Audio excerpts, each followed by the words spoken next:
ఈ రోజు 9వ బెటాలియన్ నందు అంబేద్కర్ జయంతి వేడుకలు వైభవంగా జరిగాయి. ఈ కార్యక్రమం నందు assistant commandant Anand Khanna, DSP Vijay Anand, RI Subbarao, Venkatrao, Jalayya, Satyanarayana, Raviteja, RSI GNS Bose, Suresh Kumar, Tulasiram, Dilip Kumar మరియు సిబ్బంది పాల్గొన్నారు. ఈ సందర్భంగా కేక్ కట్ చేసి తీపి పలహారాలు అందరికీ పంచిపెట్టడం జరిగింది.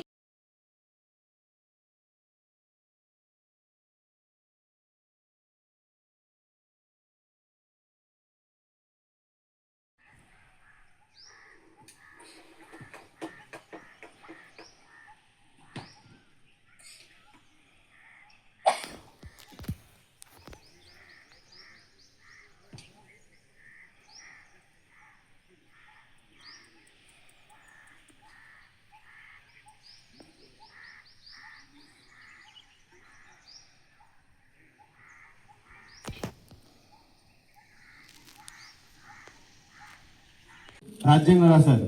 అయితే కొంతమంది ఏంటంటే కులవివక్ష అయినా చిన్నప్పటి బాల్యం నుంచే ఆయన అనేకమైనటువంటి అవరోధాలు ఎదుర్కొంటూ ఈ కులవివక్ష అనేది చిన్నప్పటి నుంచి ఆయన చూశాడు. అయితే ఈ కులవివక్ష పోవాలంటే ఏం చేయాలి? ఈ కులవివక్ష పోవాలి డబ్బు ద్వారా, రాజకీయం ద్వారా ఈ కులవివక్ష పోదు అని ఆయన సద్మైన ఆయుధాన్ని చేతపట్టి ఆయన భారతదేశంలో అతిపెద్ద రాజ్యాంగం భారత రాజ్యాంగాన్ని ఆయన రూపొందించాడు. అయితే ఈ రాజ్యాంగం ద్వారా మనం తెలుసుకున్నది ఏమిటంటే ఒక కులానికి కానీ, ఒక మతానికి కానీ, ఒక జాతి కానీ భారత రాజ్యాంగము డాక్టర్ బిఆర్ అంబేద్కర్ రాయలేదు. అందరి కోసము డాక్టర్ బిఆర్ అంబేద్కర్ రాజ్యాంగం రాశారు. అయితే ఇప్పుడు ఏంటంటే ఒక అంబేద్కర్ ఈడు ఒక కులానికి సంబంధించిన వాడు, ఇది ఒక జాతికి సంబంధించిన వాడు అని ఒక స్టాంప్ వేసేసారు. అయితే అంబేద్కర్ ఆ రోజే నా కులానికి, నా జాతికి అన్ని రాసి ఉండుంటే ఈరోజు భారతదేశంలో మనంత క్షేమంగా ఉండేవాళ్ళం కాదు. ఇది భారత రాజ్యాంగం అందరి గురించి రాశారు. ఆయన ఒకరి గురించి రాలేదు, అయితే ఆడవాళ్ళ గురించి రాశారు, అంటే స్త్రీ హక్కుల గురించి రాశాడు. తర్వాత ఓటు అనే వాయుధం కూడా మనకి ఇచ్చారు. ఈ యొక్క ప్రోగ్రామ్ నుంచి ప్రయత్నం చేసేందుకు అందరికీ ప్రత్యేకమైన వందనాలు. ఒక మనిషి యొక్క పుట్టుక, అతని యొక్క యోగం, అతని యొక్క దరిద్రం, అతని యొక్క ప్రయాణం, అతని యొక్క మరణం ఫిక్స్డ్.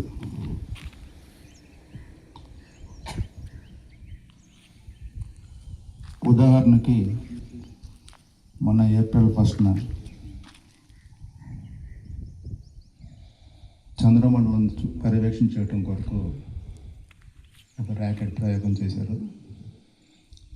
ఆ యొక్క క్రూ నలుగురు ఎక్కడ పుట్టారు, ఎక్కడ పెరిగారు, ఎక్కడ చదివారు, ఎక్కడ వచ్చి ట్రైనింగ్ తీసుకున్నారు, ఏ యొక్క లక్ష్యం కొరకు సెలెక్ట్ అయ్యారో, ఎన్ని లక్షల కిలోమీటర్లు ప్రయాణం చేసి పరిశోధన చేసి టాస్క్ మిషన్ కంప్లీట్ చేసి మళ్ళీ భూమికి ఎక్కడ ల్యాండ్ అయ్యారు, ప్రతిదీ ఫిక్స్డ్ ప్రోగ్రామ్డ్ విధి విలాసం.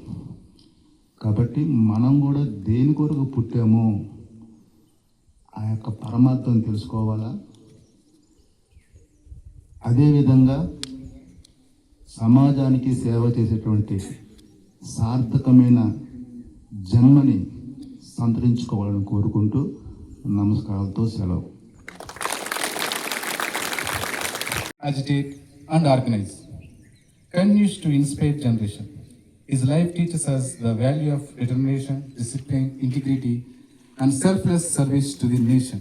On this occasion, let us remember his invaluable contribution and strive to flow his ideals in our daily duties.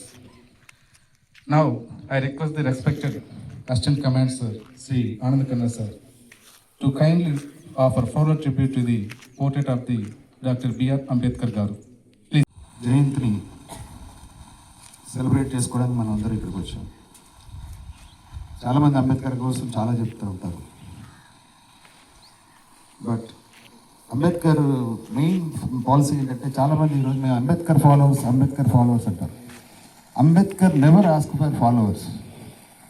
Ambedkar ఎప్పుడు ఫాలోవర్స్ కావాలని అడగలే. ఆయన అడిగింది థింకర్స్ కావాలి. I want thinkers. సో ఈరోజు ఫాలోవర్స్ అనేవాళ్ళు థింకర్గా మారితే, ఒకవేళ మారగలిగితే, that is the greatest tribute we can give to doctor BR Ambedkar. And ఈరోజు కేవలం ఆయన స్మరించుకోవడానికి, లేకపోతే ఆయన కోసం 2 మాటలు మాట్లాడుకోవడానికి కాదు, నిజంగా ఆయన గుర్తు చేసుకోవడానికి ఆ అర్హత మనలో ఉందా లేదా అనేది ప్రైమరీ క్వశ్చన్ అండ్ రిపోర్ట్. ఆయన గుర్తు చేసుకునే అర్హత మనలో ఉందా?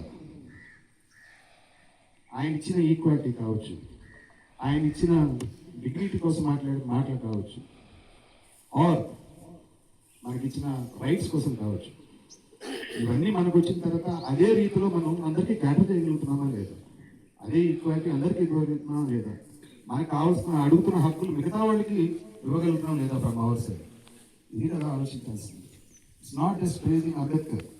అంబేద్కర్ కోసం ఇంత చదివాడు, అంత చెప్పాడు, అంత రాశాడు అనేది ఎవరు చెప్పాల్సిన పని లేదు. It's known fact.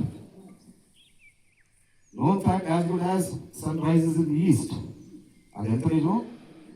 All good words about Ambedkar is the true facts. అది స్మరించుకోవడం, ఆయన గొప్పతనం మన పుస్తకాల్లో చదివి చెప్పడం కాదు. వాట్ ఈ డిజైడ్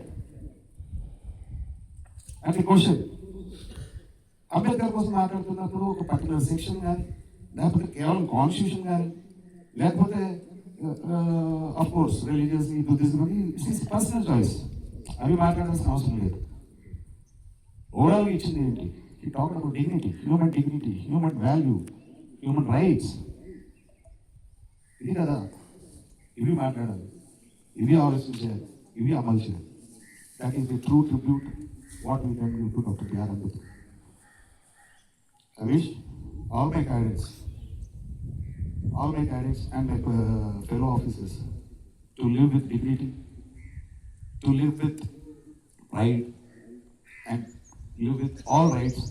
And ఎవరికి ఇవ్వాల్సిన గౌరవాన్ని ఇస్తూ, ఎవరికి ఇవ్వాల్సిన ఈక్వాలిటీ మనం అడుగుతున్నప్పుడు మనం కూడా మన దగ్గర ఉన్న వాళ్ళు అదే ఈక్వాలిటీ మెయింటైన్ చేస్తూ, డిగ్నిటీ మెయింటైన్ చేస్తూ, మన హక్కులు మనం కాపాడుతూ, మిగతా వాళ్ళ హక్కులు కూడా కాపాడే పరిస్థితుల్లో మనం ఉండాలి. అది కాదని చెప్పి మీ అందరూ తెలియజేసుకుంటూ నాకు అవకాశం ఇచ్చినందుకు మీ అందరూ ధన్యవాదాలు.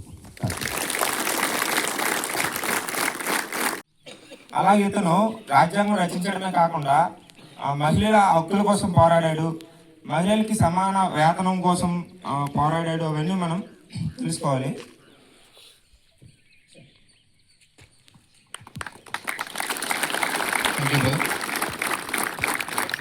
Next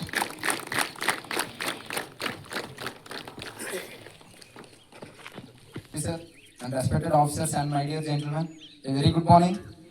So B.R. Ambedkar, we already know like some sacrifices and hard work towards the constitution and equal rights and the rights kosam separate rights kosam ento kashpadaru.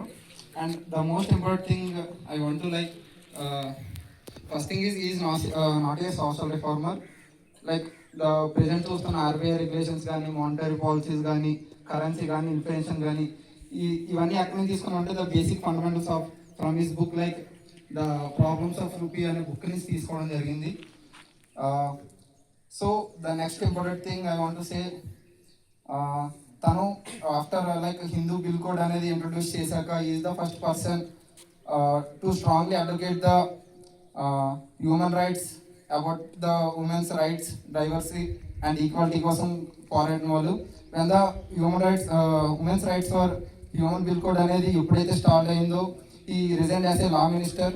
So here మనం గమనించవలసింది ఏంటంటే స్ట్రాంగ్లీ ఈ values powers more than the ఈ values principles more than the power. So అక్కడ తన position కూడా law minister కింద వదులుకున్నారు. And the most important thing is not only a social reformer and also water resource అనేవి ఏమున్నాయో it's plays a key role in the Indian economy అనేది ముందుగానే ఈ ప్రేరేట్ చేశారు. And the most important thing in his life is conversion to Buddhism.